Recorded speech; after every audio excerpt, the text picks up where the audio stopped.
What if caste never existed in India? No reservation, no discrimination, just pure, unadulterated equality. Let's just imagine that world for a second. A world where your surname doesn't define your destiny, where your potential isn't prejudged by the community you were born into. It sounds like a utopia, right? A fantasy. But what if we could, just for the duration of this video, explore that fantasy? What would that India look like? How would our society, our politics, our relationships, and even our own minds be different? This isn't about rewriting history, but about imagining a different future. Now, before we dive into this rabbit hole, let's get something crystal clear. This video is a hypothetical thought experiment. It's an exercise in imagination. We deeply respect all communities and the complex history of our country. We are not dismissing the realities of caste discrimination or the necessity of policies designed to counteract it. We are simply imagining a parallel universe, a caste-free India, to explore how our society could have evolved differently. Think of it as a creative what-if scenario, a way to understand the deep, deep impact caste has had on us by imagining its absence.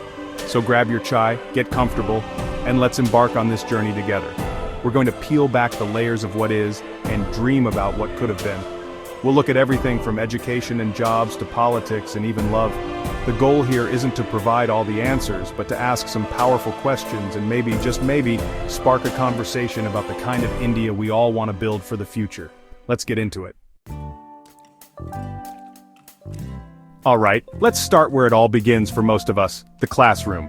In our hypothetical caste-free India, imagine the college admission process. The madness, the stress, the sleepless nights, they'd still be there because hey, it's India. But one massive variable would be gone. Admissions would be purely 100% based on merit and maybe some other factors like extracurriculars or interviews, but not your community. The cutoff list wouldn't have multiple columns with different numbers for different categories. It would just be one list. The only thing that matters is how hard you studied, how well you scored. The competition would feel raw, direct, but fundamentally fair. Think about the psychological impact on a 17-year-old student. There's no voice in your head telling you that you got in because of a quota, or that you missed out because of one. Your success is your own, and your failure is a lesson, not a societal verdict. The entire black market for fake caste certificates? Poof! Gone. It wouldn't even be a concept. The energy and resources wasted on proving or disproving community status would be channeled into, actually studying. The focus shifts from identity to ability, from lineage to learning, and this sense of equality would seep into the very fabric of student life. In the classroom, on the sports field, in the canteen, you're just a student among students. Your friend circle isn't subconsciously dictated by shared backgrounds. Your project group is formed based on who's the smartest or most hardworking, not who belongs to which group. This creates a foundational sense of unity and mutual respect right from a young age, a respect that's built on individual character, not a label assigned at birth. The school becomes a true melting pot. Now let's extend that classroom camaraderie to the rest of life. In a world without caste, the invisible walls that often divide us in colleges, workplaces, and even our neighborhoods would simply not exist. Imagine a college festival. The dance teams, the drama clubs, the event management committees, they would be a genuine mix of people from every corner of the country, from every economic background, united by a shared passion. There would be no subtle, unspoken segregation in the canteen or hostel wings. The friendships formed would be more organic, more authentic. This unity would be a superpower for our youth. When you grow up seeing people as just people, you learn to collaborate in a fundamentally different way. In the workplace, a team project wouldn't be hampered by underlying biases or stereotypes. The best idea would win, regardless of who it came from. The brainstorming sessions would be richer, drawing from a truly diverse pool of experiences, not just token representation. Teamwork would flourish because the trust would be implicit. You trust your colleagues' skills, not their social standing. This would create a ripple effect across society. The US versus them mentality, which is so often fueled by caste divisions, would be significantly weaker. Regional identities, musical tastes, movie preferences, these would be the things that create friendly rivalries, not ancient social hierarchies. The youth would be bound by shared aspirations for a better future, a stronger economy, and a more innovative country. This collective energy, this undivided focus, would be a force of nature, pushing the entire nation forward. Okay, let's talk about the big one. The elephant in the room, Politics. In our caste-free India, the entire political landscape would be unrecognizable. The concept of a caste-based vote bank would be meaningless. A politician couldn't just show up in a village, appeal to a specific community's identity, and expect to get all their votes. That entire strategy, which has dominated Indian politics for decades, would be completely useless. They would have to, and this is a radical idea, actually talk about issues. Imagine an election rally where the main topics are not about which community gets what, but about the roadmap for economic growth, the plan for improving healthcare, the strategy for tackling climate change, or the vision for upgrading our infrastructure. Politicians would be forced to compete on the basis of their policies, their track record, and their vision for the country as a whole. The narrative would shift from division to development. The quality of political discourse would have no choice but to improve. This would naturally lead to the rise of a new kind of leader. Leaders who are experts in their fields, economists, environmentalists, urban planners, technologists. Youth-driven policies would become the norm because a united youth population would be the most powerful, non-fragmented voting bloc in the country. They would demand accountability on issues that matter to their future, not on promises made to their ancestors.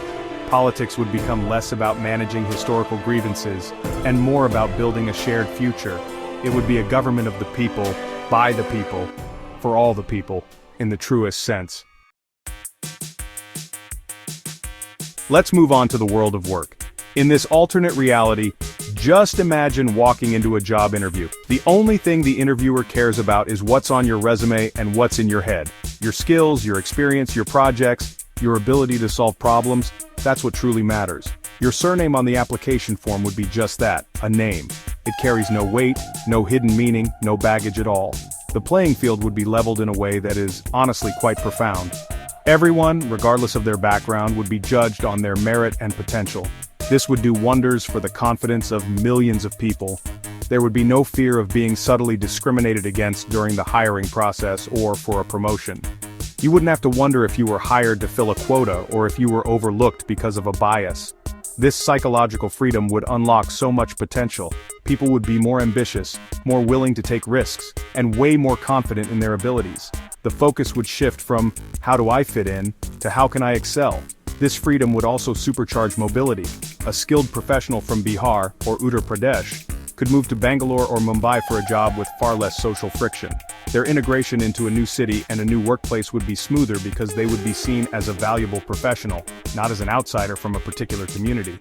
This free flow of talent across the country, based purely on demand and skill, would create a more dynamic and efficient national economy. It would be a true meritocracy in action.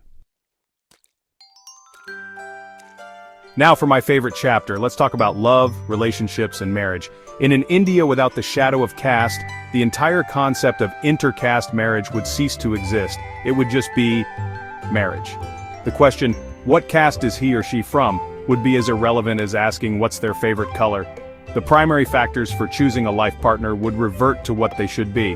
Love, compatibility, shared values, mutual respect, and, well, whether or not they squeeze the toothpaste from the middle. Think of the sheer amount of drama, conflict, and heartbreak that would be erased from our society.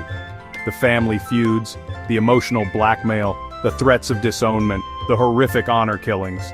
A significant portion of this agony would just vanish. Young couples would be free to fall in love and build a life together based on their connection, not on the approval of a society obsessed with bloodlines. The matrimonial section in newspapers and websites wouldn't have filters for caste and subcaste. It would be about interests, professions, and life goals. This would lead to a society that is far more integrated and tolerant. When families are formed by bringing together people from different backgrounds, the boundaries themselves begin to blur and dissolve. Children born into these families would have a much broader, more inclusive worldview. They would grow up seeing love, not lineage, as the foundation of a family. This freedom to choose one's life partner is a fundamental human right, and in this hypothetical India, it would be an undisputed reality, leading to happier individuals, stronger families, and a more cohesive nation. Finally, let's look at the most personal impact of all, our own minds. In a caste-free India, an entire psychological burden would be lifted from the shoulders of 1.4 billion people.